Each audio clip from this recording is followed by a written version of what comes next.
Hello everybody, this is Pastor Green. We're doing another Bible study, Acts chapter 22. If you'd like me to come speak at your church, or if you have any questions, you can email me at godsohman@gmail.com. So at the end of Acts 21, Paul was about to speak to the people, and it says, when they have given him a license, Paul stood up at the stairs and beckoned him with the hand of the people. When they made a great silence, he spake unto them in the Hebrew tongue, saying, and it just ends like that. Well, in verse 22, we're gonna pick up where it left off. So Paul's finishing his third missionary journey, and he's now back in Jerusalem. His presence created a riot, and they ended up arresting him because of this riot. So Acts 22, verse 1. Men, brethren, and fathers, hear my defense, which I make now unto you. And when they heard that he spoke in the Hebrew tongue to them, they kept more silence. And he said, I am verily a man, which I am a Jew, born in Tarsus, a city in Cilicia, yet brought up to this city at the feet of Gamaliel, and taught according to the perfect manner of the law of the fathers. I was zealous towards God, as ye are to this day. And I am persecuted this way to the death, binding and delivering them to prisons, both men and women. So he's saying that he was a Jew of the Jews, like the chief Jew, and because he loved God so much, he actually persecuted the Christians, bringing them to death, putting them in jail, both men and women. This is what he was doing. And also the high priest does bear me witness, and all these states of the elders from whom I have received letters for the brethren, and went to Damascus to bring them to which were bound into Jerusalem for to be punished. So he's saying the high priest will be the witness of this, and all the elders are witness of this. And I even have letters from people saying, go persecute the Christians, put them in jail, and kill them. He said, so I went to Damascus to bring the people to Jerusalem to be punished. And it came to pass that as I made my journey, it was come nigh to Damascus about noon, and suddenly there shone from heaven a great light around about me. And I fell to the ground, and I heard a voice saying unto me, Saul, Saul, why persecute thou me? And I answered, Who art thou, Lord? And he said unto me, I am Jesus of Nazareth, whom thou persecuted. And they that were with me saw indeed the light, and were afraid, but they heard not the voice of him that spoke to him. So he's saying that he was doing what he thought was his religious duty, arresting, persecuting, killing Christians. And all of a sudden, he got knocked down on the ground by this bright light. And he said, what's going on? And God said, I'm Jesus of Nazareth, and you're persecuting my people. And he said the people around him, they saw a light, but they didn't hear a voice. If you look back in verse 9, it says, And the men which journeyed with him stood speechless, hearing a voice, but seeing no man. So it seems like there's almost a contradiction. Verse 9 says that they heard a voice, and verse 22 says they heard not the voice. So people say that might be a contradiction. In fact, there's many websites talking about this being a possible contradiction. But is it possible to hear a voice and know it's a human talking, but still not hear what they're saying? Like maybe they're talking in a different language.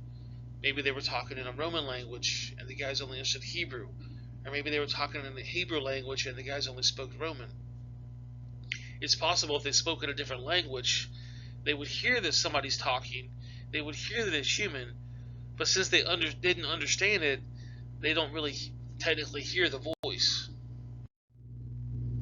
And this little mug says, I can explain it to you, but I can't understand it for you. So Acts 22:10. And I said, What should I do, Lord? And the Lord said unto me, Arise, and go to Damascus, and there shall be told of thee all the things which were appointed thee to do. And when I could not see the glory of that light, behold, being led by the hand of them that were with me, I came to Damascus. And one Ananias, a devout man, according to the law, having a good report of all the Jews which dwelt there. So it's saying that he couldn't see because of the light. It said he was blinded for a couple of days. And so his friends walked the 7-8 miles to this place to meet a guy named Ananias. Come unto me and stood and said unto me, Brother Saul, receive thy sight. And the same hour I looked up upon him. And he said, The God of our fathers has chosen thee. Thou shouldest know thy will, and to see that just one, and shouldest hear the voice of his mouth. But thou shalt be his witness unto all men that what thou seest and heard. And now why tarriest thou? Arise, be baptized, and wash away thy sins, calling upon the name of the Lord. And it came to pass that when he was come again to Jerusalem, even while I prayed in the temple, I was in a trance. And I saw him saying to me, Make haste and get thee quickly out of Jerusalem, for they would not receive thy testimony concerning me. So this guy's basically saying, you've got a job to do for the Lord, hurry up and do it, quickly get out of here, and start talking to these people. And it's going to be a big journey because these people aren't going to want to hear what you're saying. And I said, Lord, they knowest thy imprisoned and beat me every synagogue, them that believeth on thee. And when the blood of thy martyr Stephen was shed, I was also standing by and consenting to his death, and kept the raiment of them that slew him. So if you remember back in the Bible, it talks about how Stephen was one of the first Christians that were stoned to death. And Paul watched it happen, and they actually gave Paul the guy's clothing afterwards.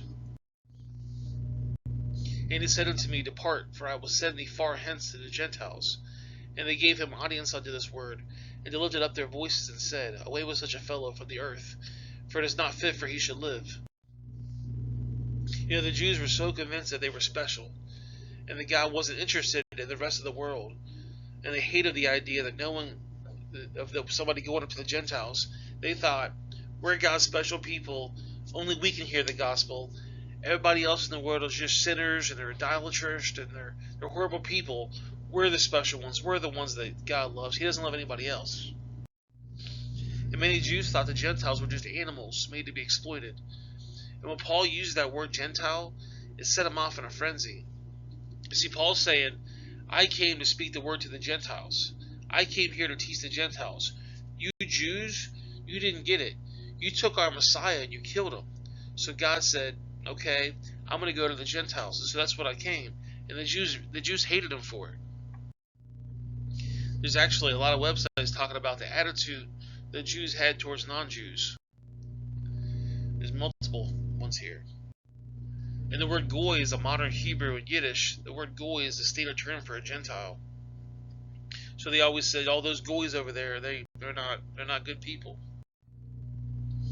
This article says, biblical and rabbinic literature, with some exceptions, reflect a negative view of non-Jews, based on moral rather than racial or other grounds.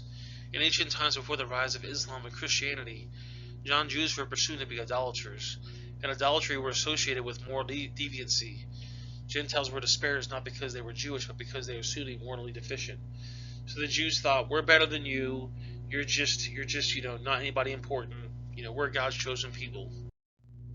And later on, when Christianity and Islam came into view, the Jews kind of changed their mind a little bit. It says that Judaism maintains the righteousness of all nations and a place in the world to come. This has been the majority rule since the days of the Talmud. Judaism generally recognizes that Christians and Muslims worship the same God that we do, and the focus the tenets of the religion that can be considered religious in the eyes of God.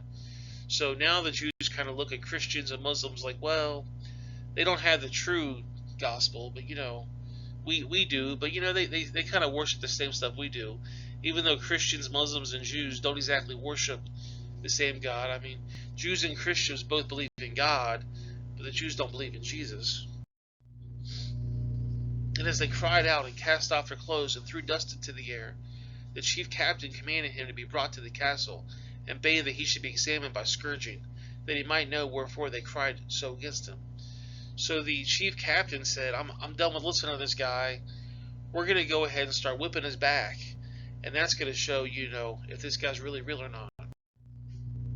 So what they would do is they take these leather strips, and they will put bone and metal on it, and they would sharpen it so that it would basically tear into your back. And you can see right here on the right, the left, you see a wooden handle, leather thongs, and small metal bone pieces and small metal balls. And the idea was you tie somebody to this stick, and you would hit him from the side. And as you can see on the right here, you can see the direction of the whips that they would make, and they would just basically cut your back. Here's a picture of a guy that was scourged. You just cut up their backs and you just rip it apart basically. And they bound them with thongs. Paul said to the centurion that stood by, Isn't it lawful for you to scourge a man that is Roman and uncondemned? And when the centurion heard that, he went and told the chief captain, saying, Take heed what thou do, for this man's a Roman. You see, it was against the law for Romans to beat up other Romans unless they had a real trial. You had to have a real trial. It was a right of the Romans. You see, here in America, we have this thing called the Bill of Rights. There's certain laws that the government has to follow. Government cannot mess up anything with religion or free exercise of speech or the right to peacefully assemble. The government can't mess with that. The Second Amendment says the government can't mess with your right to bear arms. The Third Amendment says you can't force people to put soldiers in their house to live. Not allowed doing that. The Fourth Amendment obviously lets you not have to violate who you are or what you do if you didn't do anything wrong. We have laws here in America as well. Then the chief captain came and said unto him, Tell me, art thou a Roman? And he said, Yes. And the chief captain answered, With a great sum obtained I this freedom. And Paul said, But I was freeborn. Then straightway they departed from him, which should be examined by him. And the chief captain was also afraid after he knew that he was a Roman, and because he had bound him. You see, according to Roman law, if you attacked a Roman without giving him a real trial, you're going to get the same punishment. So the chief captain could have been tied up to a stick and scourged to death. And the chief captain's now all of a sudden scared.